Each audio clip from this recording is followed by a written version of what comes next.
morning. You're watching Recreational Knitting. My name is Karen, and today we're going to talk about stash busting. I recorded part of this video before and can't seem to find it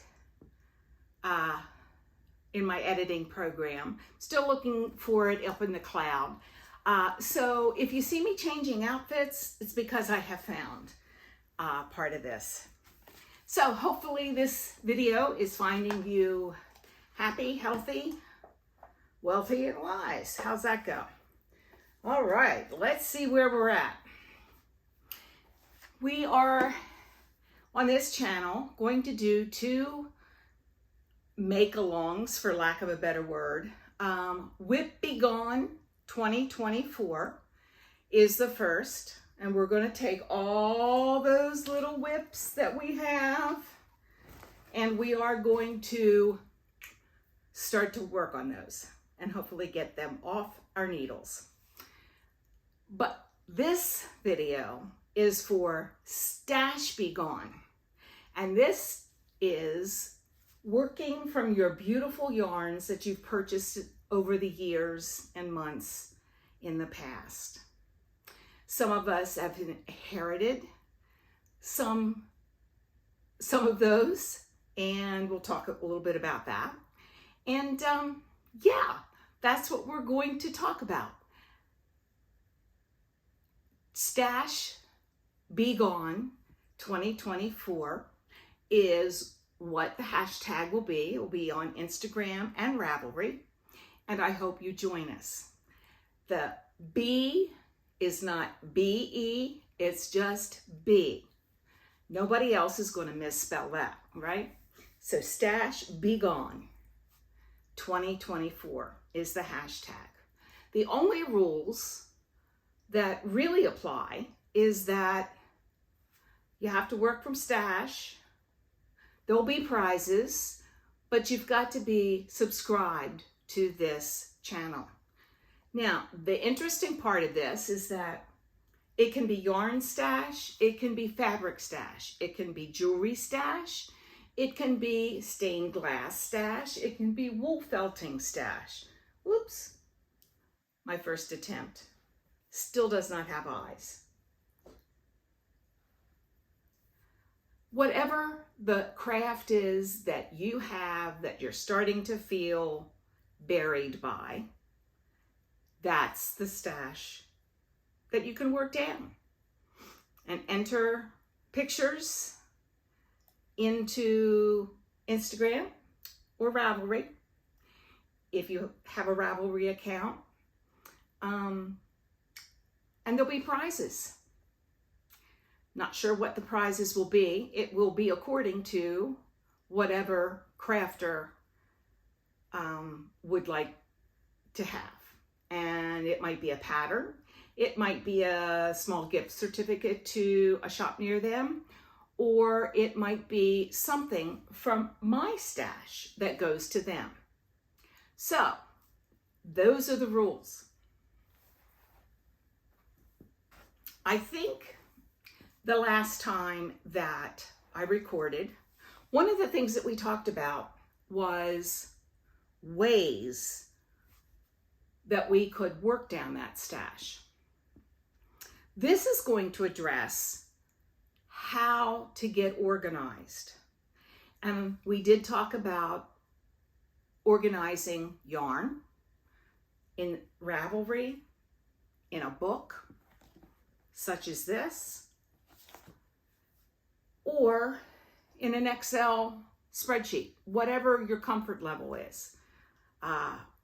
Right now, I just don't have the energy to go on Ravelry and put my entire stash in there. That has always been a goal of mine, and I started to capture that several years ago and just never followed through. And then you say, okay, I'll do it. Organize. Because truly, then you know what you have. And then you can work from your stash. So let's turn the page and start talking about what's next. Whether it's our family, a friend, I have a knitting friend from back in Baltimore who knits probably 2 pairs of socks a month. It stays in her car, and when she's, you know, stuck in traffic, and they're vanilla socks, she just leaves them in there. She works on them. She does a round, you know, whatever, takes them into the doctor's office. We all do. And she makes 2 pairs of socks a month. She makes a small pair and she makes a medium pair. And what she does is at the end of the year, she has 24 pairs of socks. But she also then, like if she has men in her life or other people that require a larger size, she'll make sure that she gets those in there somewhere. Like her husband, he wears a large, and so she gets that in there instead of making a small. But she has automatic gifts so that if somebody retires, there's a gift. So keep that in mind, honest and on point. Okay, that's a lot. I hope you've enjoyed this video. There will be another one that comes after it that talks about our behaviors and what we can do to help us de-stash our lovely yarn. This is the harder part of working down on a stash. If you're really committed, and I think that you are, if you're watching this, that you really want to become unburied. I have a lot. You may have a lot less than this.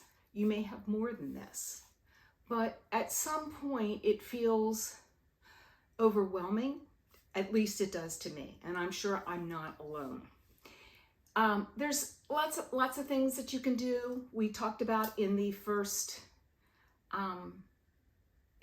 video about organization, taking care of your inventory, but this is how to stop adding to the stash. Nobody wants to hear about this one, but it's really important. You know, all those sales that we get notification from, all those yarn stores that have you sign up for their subscription list so they can send you their 20% off sale, clearance. And I am all for small business. Excuse me. I am all for small business. However, there are other people out there that are purchasing from these small businesses. And if you so desire, you can too. This is your life. This is not me telling you, you must do this. I'm just giving you some strategies to help you along the way that will work if you follow them and may help you think a bit before you purchase. All those lists, all those subscriptions that we all get are really fun. I love them. However, they do tend to want to make you buy. That's the intent. Advertising does work. Making things beautiful in a photograph does entice one to buy whatever the object is. Same goes with yarn. We know that yarn is gorgeous and it works. We will buy if there's a 20% off, especially if there's a clearance. My goodness, 50% off yarn? Okay. I'm going to tell you something very, very difficult to do. All of those little email letters that you get at the very bottom have an unsubscribe button. I have done this in the past. It does work. unsubscribe from that particular business and say goodbye for 2 months, 6 months, a year, whatever it's going to do to help you. So you won't feel, oh man, that's really a good deal. I need to buy some of that. We all know that that's really bad for our wallet, bad for our space, and could be bad for our mental health. So I'm going to ask you to think about this and unsubscribe from those beautiful newsletters. And then I'm going to ask you to do something different. Instagram. All those beautiful Instagram things that you see coming through your feed. Well, they're going to come through your feed. Try not to click on them and say, oh, that's beautiful. Yes, it is. Yes, it is. Look at this like you would through your business eyes. Yep, it's beautiful. I don't need it. Lovely. Don't need it. The toughest thing that you may do this year is to put yourself on a yarn diet. I'm not suggesting that you're not purchasing anything unless that's what you want. I think that if, personally, I think gift yarn, bring it on. I still have a gift certificate that I need to spend here locally. I'm going to go get some, don't you? And there's some places that I can fill in here yet. So I will be buying that particular yarn. I've also bought some mini skeins from a dyer whose work I really respect, and I'm not feeling guilty about that. But unless somebody the rest of the year gives me yarn, or there's a big need for it, I'm really going to try not to purchase anything. Those of you that followed my Vlogmas realize that I bought a 12 mini skein box to open every other day, which I did. And I refilled that box with other minis that I had within this stash. Now, I don't even remember what I put in there last week, okay? It's going to be all new yarn for me when I start opening that up in December. You could try the same. You could even put in full skeins and go, oh, I got myself an Advent. Seriously, I don't think any of us will remember. Get your husband or your partner to help you and say, pick out 12, whatever, put them in a brown paper bag, number them, 1 through 25. It's a great way to do. And those will be out of your line of sight. That'll help with this visual clutter that I've got going over here. But the no buying, to me is,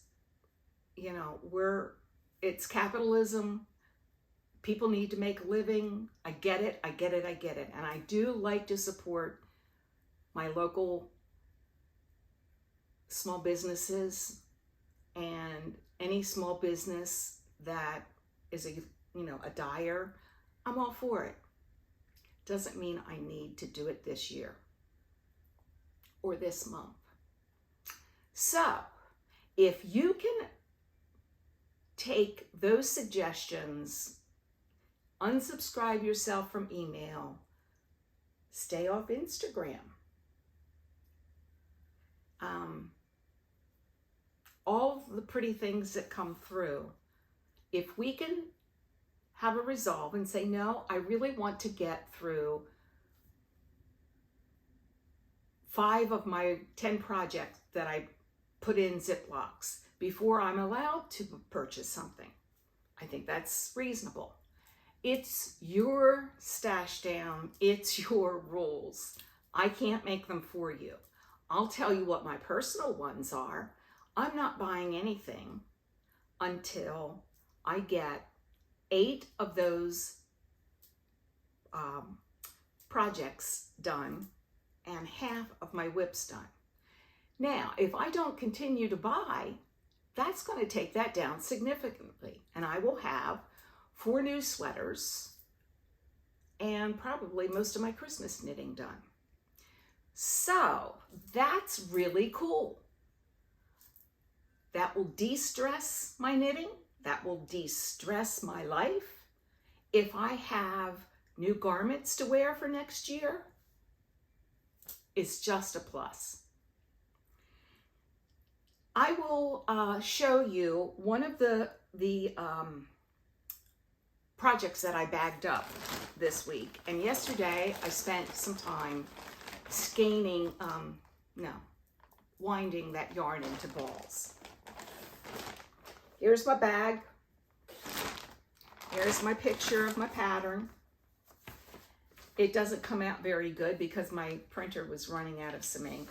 But this is the Wisdom of the Moon shawl. Some of you indicated an interest in doing a knit along. And I was thinking maybe if we can get some things from our stash to make this beautiful shawl, maybe this is something we can do in March, because March seems to be a fair amount away that we could, a time away that we could get our yarns together and get the materials that we want from our stash. And if you work from your stash, you might get a prize, because that's going to be an extra prize category. What do you think? Yes, this will be a make-along in March. I don't know how long it'll last. It might be 60 days. I really don't know. I haven't thought that much about it. But this will be an extra category that if you work from your stash and you're working on this, you get an extra entry. I'll show you what I did. This is Nature's Fun Sport, and there's 679 yards in here. This is from when I went to the Brown Sheep woolen mills in Nebraska, and this was one of the, I think I paid like $2 for this. Seriously, if you are close to that or go close to that during a vacation, it's worth the ride. Bitty bitty town, but worth the ride. So that's one of them. This is from that same mill. This, I made a Boot Hill sweater, and this is the leftover gray. And then I had some purple in my stash. So these are my colors that I will be knitting. This is the main color, obviously.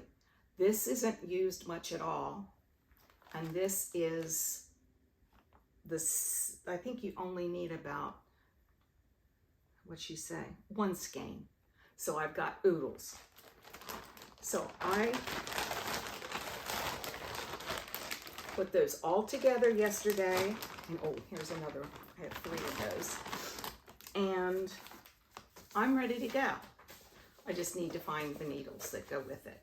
But if you are interested, look up Wisdom of the Moon shawl.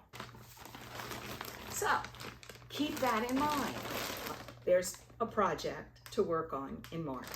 Bagged up, ready to roll.